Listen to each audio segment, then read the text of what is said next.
De sluier van mysterie wordt langzaam opgeheven, nu de poorten van mijn kapel op een kier zijn gezet. Terwijl de sinistere koorbanken hun rechtmatige plek opeisen, zorgen sterfelijke handen voor de laatste verfijningen. Zowel buiten in het huiverwoud als binnen in de kapel. Volg mij nu het hart in van het duister.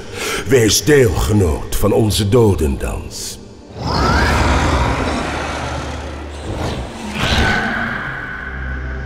De muziek die mijn soortgenoten samen maken, brengt sterfelijke zielen onder een dansbare, doch fatale hypnose. Zie hier hoe een bijzonder ingrediënt voor die hypnose nu in het diepste geheim in de Efteling arriveert.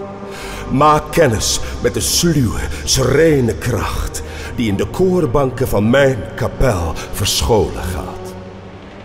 We gaan vandaag de eerste koorbanken van het nieuwe ritssysteem gaan we installeren.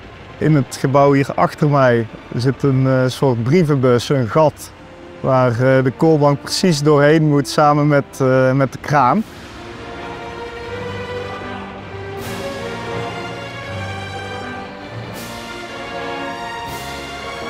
Er zit een mooi spannend moment, omdat we nu precies zien dat de kraan er doorheen kan en dat het dus gaat passen.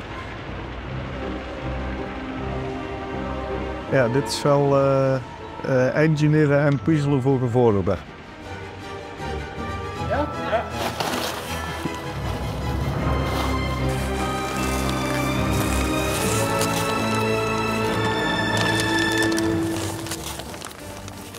Heel mooi. Super tof.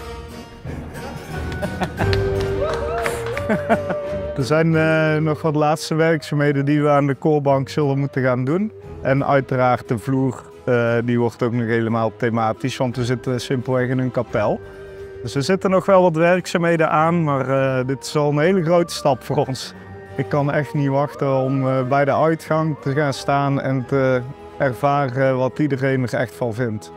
We hebben daar toch een paar jaar als team echt heel hard aan moeten werken en mogen werken. En om dan de reacties te zien van mensen, wij denken echt dat het geweldig wordt. Maar dat moet nog blijken. De bezoeker gaat uiteindelijk bepalen. Per bank zijn het 18 stervelingen. 108 zielen in totaal. Zij zullen samen het noodlot ondergaan. Al wat ooit normaal en onschuldig leek, verdwijnt. Want voor een ieder die in deze koorbanken plaats durft te nemen, zal niets nog hetzelfde zijn. Ook hier in het huiverwoud strekken de wortels van het duister zich inmiddels overal uit. De enige uitweg is het pad vooruit. Dwars door de mist, langs kille bomen, richting een onheilspellende brug. Wij zijn een brug aan het bouwen en we zijn de brug aan het afwerken. En je ziet daar de mensen, die zijn daar volop bezig om het zware materiaal allemaal te regelen allemaal. Het is allemaal mooi hard hout. Het is gewoon dat het echt weer bestendig is. Dus dit moet wel echt goed gebouwd worden. En als je ziet hoeveel mensen er binnenkomen, en hoeveel gewicht er erop komt, ja, dan moet het wel een sterke constructie zijn. Al die bomen die zijn hier heel heilig in het park. Wij zijn een natuurpark, maar met een attractiepark erin. Dus eigenlijk een boom die is hier heel heilig. Daar moet maar heel voorzichtig mee zijn. We hebben van een boom af moet met een bepaalde omtrek moeten we weer afblijven.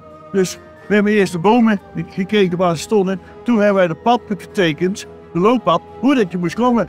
Ja, en dit is steeds warm geworden. Het is dankzij deze brug dat ik onwetende reizigers op kan gaan eisen. Sluwe ogen kijken al neer vanuit de takken. De meest sinistere klanken stijgen op uit de ijskoude grond. Kijk nog maar een keer achterom. Zeg het daglicht snel vaarwel. Want binnen zijn jullie mijn bezit. Hier in deze kapel, groots in zijn kwaadaardige glorie, is de wil van het onnoembare wet. Treed binnen via de duistere catacombe en laat je overweldigen door wat ik voor jullie in petto heb. We bevinden ons nu op een hele bijzondere plek, want wij staan nu in het centrum, in het hart van de abdij van Capelle van Kaatsheuvel. We zijn nu in de kapel. En zoals je ziet, ja, we zijn een heel eind op stoom. Het is nog niet compleet, maar wel heel ver compleet. Waar we vandaag mee bezig zijn, is dat we eigenlijk voor het eerst de kapel in de eerste tekenen van showverlichting zien. En dat is natuurlijk heel bijzonder. En in deze kapel treffen we een hele hoop mooie dingen aan. Nieuwe dingen, bijvoorbeeld dat prachtige, grote, immense orgel wat we hier aan de wand hebben. De koorbank, waar de gast in plaatsneemt. Maar ook oude bekenden, zoals de dansende balustrade. We hebben hier boven een aantal van de nissen hebben we prachtige figuren die daadwerkelijk één op één uit het spookslot afkomstig zijn. Nou, zo zijn er heel veel directe en indirecte dingen die naar het spookslot verwijzen. Maar ook heel veel nieuwe dingen waarvan we er nog lang niet alles gaan laten zien. Maar die samen tot een heel mooi nieuw geheel worden. Het bizarre en ook tegelijkertijd het mooie is dat je als ontwerper natuurlijk aan het begin staat van het verzinnen, schetsen, uitwerken van alles waar we nu in staan. Dat betekent dus daadwerkelijk dat ik nu eigenlijk in mijn eigen tekening sta. En ik hoop dat als onze gasten straks deze kapel binnenkomen, dat ze overdonderd zullen zijn van wat ze zien. Het is een enorm indrukwekkende ruimte. Ik heb nog steeds iedere keer als ik zelf hier naar binnen loop, dat ik denk van wow. Dit wordt echt een onvergetelijke attractie. Hier zullen mijn soortgenoten snel hun intrede nemen. De poorten van mijn domein zijn nu nog gesloten. Maar wees voorbereid, want spoedig zullen zij zich openen voor elke moedige sterveling.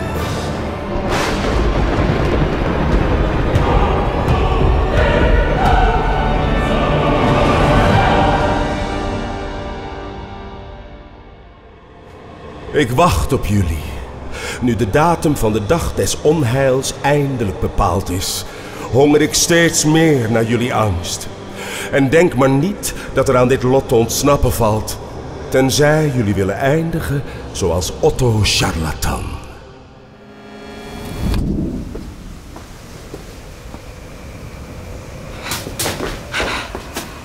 Otto, hey.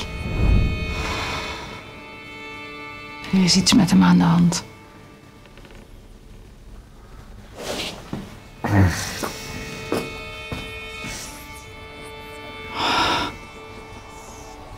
Je hebt koorts.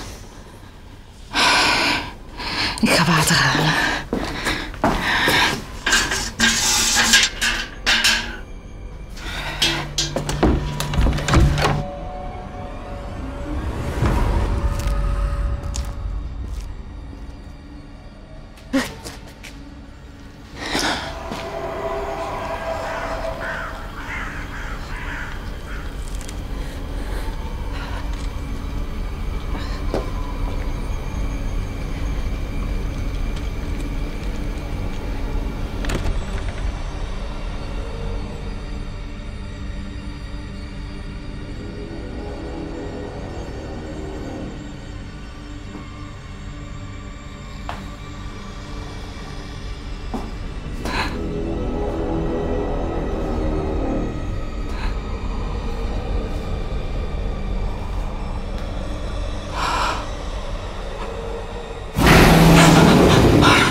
Houdt ons in de gaten. Duister uit de kapel. Ga nu het kan. Otto. Otto.